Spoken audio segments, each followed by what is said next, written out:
L'intersyndicale des taxis de Guadeloupe porte plainte pour usage de faux contre le sous-préfet de Guadeloupe. Elle l'accuse d'avoir utilisé des documents falsifiés pour régler le problème des chauffeurs de taxi, des VTC et des chauffeurs occasionnels sur le port à l'arrivée des croisiéristes. Sophie Vingada-Salon, Olivier Duflot.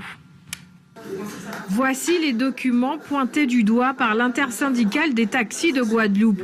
2 mails datés du 18 mai.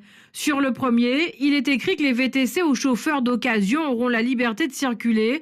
Se déplacer est une liberté constitutionnelle. Cette phrase se retrouve aussi dans le second mail. Mais là, il est spécifié que pour accéder à la zone réservée aux VTC sur le port, les conducteurs doivent venir récupérer un passager avec une réservation. Ces 2 mails leur ont été remis le 5 octobre dernier et depuis, les chauffeurs de taxi voient rouge.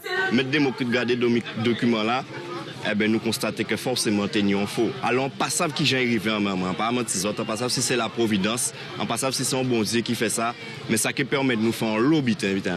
Si on n'a pas nous rendez-vous, si on n'a pas nous des explications, si on n'a pas prendre des sanctions, il peut qu'il y ait une saison, il peut qu'il y ait une route du roi, il peut n'y rien.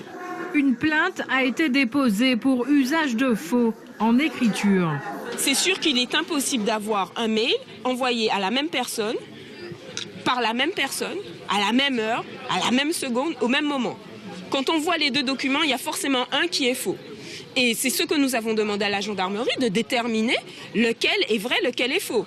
Dans cette plainte, le sous-préfet Jean-Michel Jumez est directement visé. À la question, selon vous, qui aurait eu intérêt à falsifier un tel document? Réponse de Jocelyn Bourgarel, le sous-préfet. Je ne sais pas si c'est lui qui a falsifié, mais c'est lui qui nous a fait remettre le document falsifié en connaissance de cause. Face à ces attaques, Jean-Michel Jumez se dit serein. Je ne vais pas faire, instruire la plainte avant qu'elle n'ait été instruite. Ce que je dis, c'est que depuis que je suis en négociation avec les 3 professions sur ce dossier, j'ai toujours respecté la réglementation en vigueur et je vous le confirme. La saison des croisières démarre dans un mois et elle s'annonce houleuse.